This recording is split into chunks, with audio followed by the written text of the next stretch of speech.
กองพันลาดตระเวนที่3กองพลนาวิกโยธินที่3นาวิกโยธินสหรัฐและกองพันลาดตระเวนนาวิกโยธินฟิลิปปินส์ดำเนินการฝึก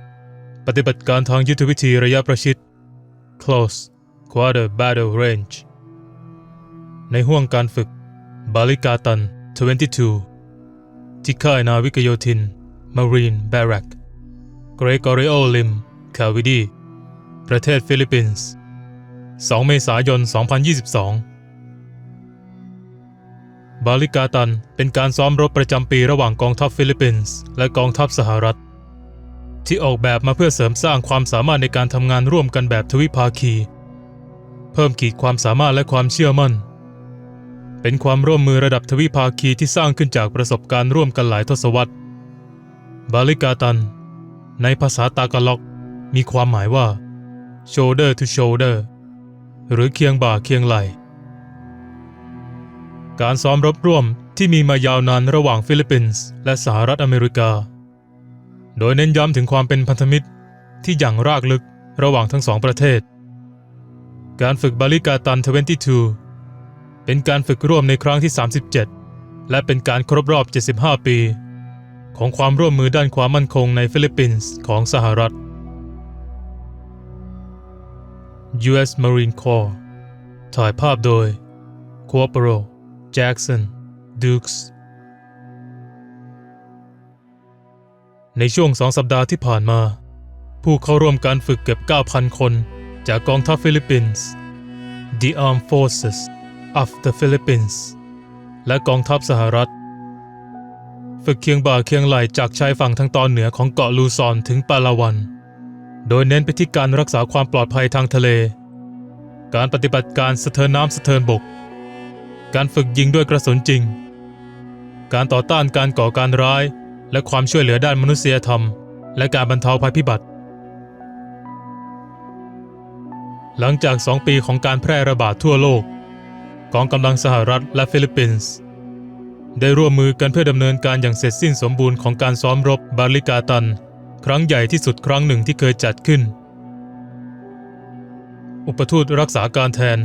สถานเอกอัครราชทูตสหรัฐประจำฟิลิปปินส์เฮเธอร์ วาลริเอวากล่าวว่านี่คือข้อพิสูจน์ถึงความแข็งแกร่งของพันธมิตรระหว่างสหรัฐและฟิลิปปินส์และมีส่วนร่วมในการจัดลำดับความสำคัญร่วมกันของทั้งสองประเทศกองกำลังฝึกซ้อมรบของสหรัฐและฟิลิปปินส์ใช้อากาศยานมากกว่า50 ลำเรือ4 ลำยานสะเทินน้ำสะเทินบก10 ลำไฮมาร์สระบบยิงจรวดด้วยปืนใหญ่เคลื่อนที่คล่องตัวสูงเครื่องยิงขีปนาวุธที่ติดตั้งอยู่บนรถบรรทุก5 ตันจำนวน4 เครื่องและระบบต่อต้านขีปนาวุธ Patriot 4 เครื่อง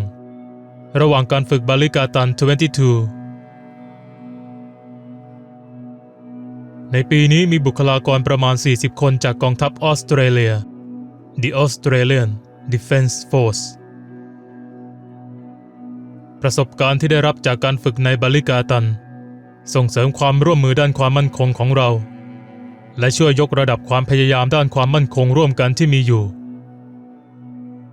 Major General พลตรีชาร์ลตัน ชอน เกอร์ลัน The Armed Forces of the Philippines ผู้อำนวยการฝึกของบาลิกาตัน 22 กล่าวแม้มีข้อจำกัดจากโรคระบาดเป็นเรื่องที่น่าชมเชยอย่างยิ่งที่แบบฝึกนี้ผลักดันและก่อให้เกิดผลลัพธ์ที่น่าพอใจระหว่างการฝึกบาลิกาตัน 22 ระบบขีปนาวุธ Patriot ของกองทัพสหรัฐถูกนำมาใช้ในปฏิบัติการสะเทินน้ำสะเทินบกในฟิลิปปินส์เป็นครั้งแรกการฝึกครั้งนี้ยังได้เห็นการเคลื่อนกำลังพลเข้าปฏิบัติหน้าที่เป็นทางการครั้งแรกของกรมนาวิกโยธินชายฝั่งที่ 3 Third Marine Lateral Regiment ของ U.S. Marine Corps นาวิกโยธินสหรัฐซึ่งจัดตั้งขึ้นในฮาวายเมื่อวันที่ 3 มีนาคมกองทัพฟิลิปปินส์และสหรัฐทดลองกับเซ็นเซอร์และการยิงสนับสนุนและใช้ฐานปฏิบัติการขั้นสูง Expeditionary Advanced Bases เป็นกรอบการทำงานสำหรับการป้องกันชายฝั่งแบบบูรณาการ ตลอดระยะเวลา 8 วันกรมนาวิกโยธินชายฝั่งที่ 3 ร่วมมือกับกรมรักษาฝั่งนาวิกโยธินฟิลิปปินส์ The Philippines Marine Corps Defense Regiment และสั่งการควบคุมฐานปฏิบัติการขั้นสูงหลายแห่งทั่วเกาะลูซอนตอนเหนือการป้องกันชายฝั่งนี้ได้รับการปรับปรุงเพิ่มเติมด้วยชุดยุทโธปกรณ์ 2 ชุดขีปนาวุธ Patriot ระบบขีปนาวุธป้องกันจากพื้นสู่อากาศ 1 ชุดมีมูลค่ากว่า 1,000 ล้านดอลลาร์จากกองพันที่ 1 กรมทหารปืนใหญ่ป้องกันภัยทางอากาศที่ 1 ของกองทัพบกสหรัฐและ HIMARS จรวดหลายลำกล้อง High Mobility Artillery Rocket System จากกองพันที่ 3 กรมนาวิกโยธินที่ 12 กองทัพเรือสหรัฐและกองทัพเรือฟิลิปปินส์มีบทบาทสำคัญในการขนส่งทางทะเล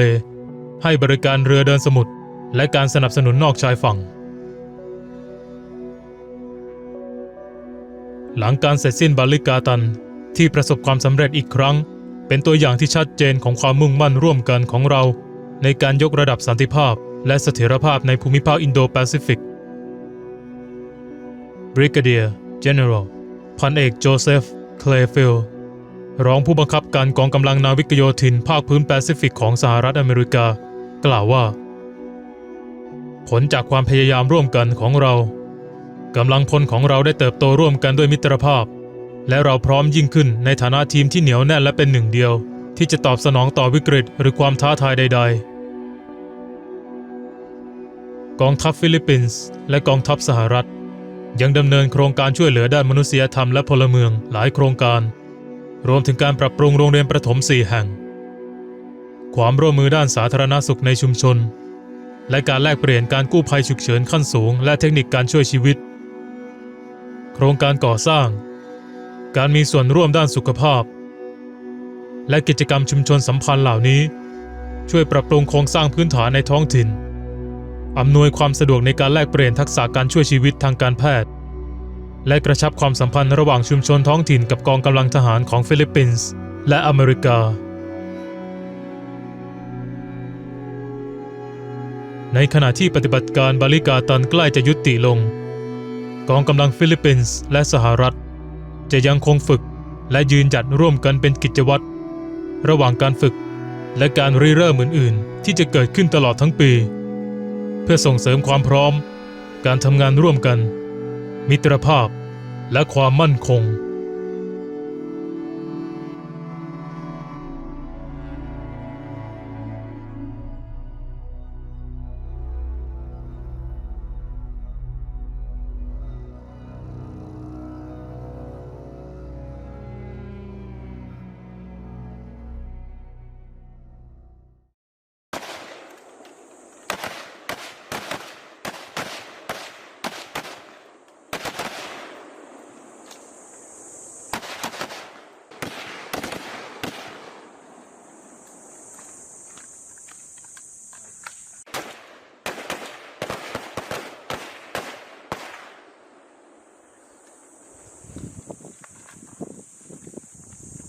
Target!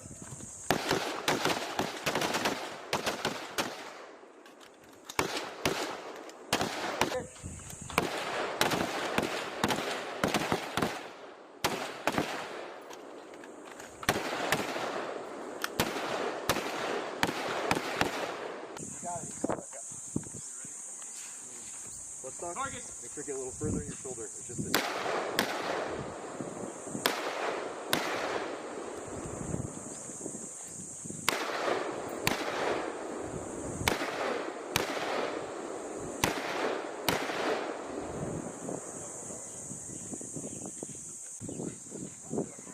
Target.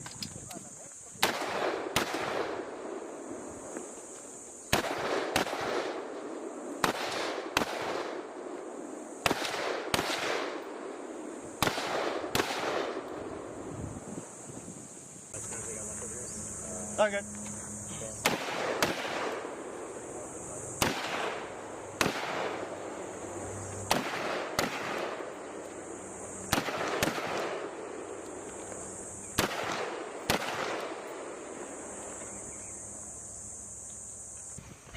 4.5.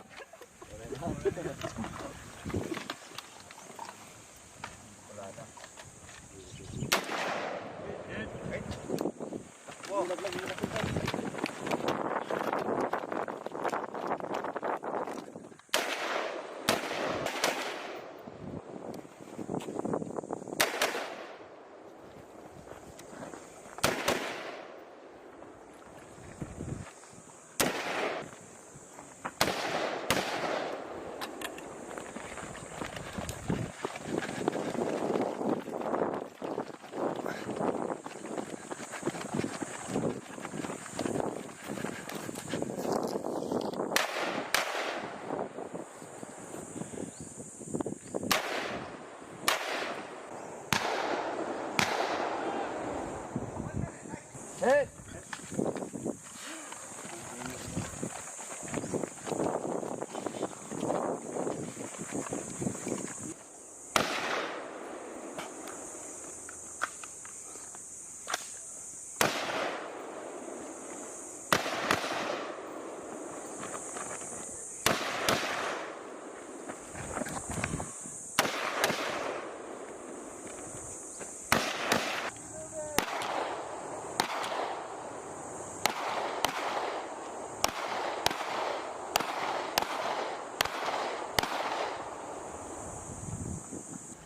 Whenever you're pulling it back, say, Stand by.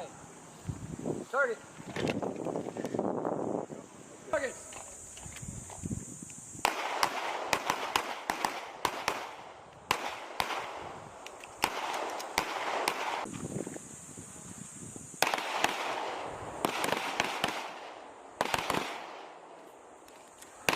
Target.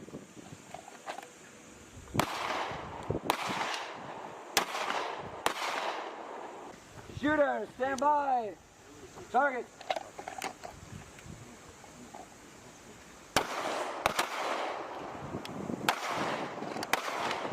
start shooting, 3, and then 4, okay?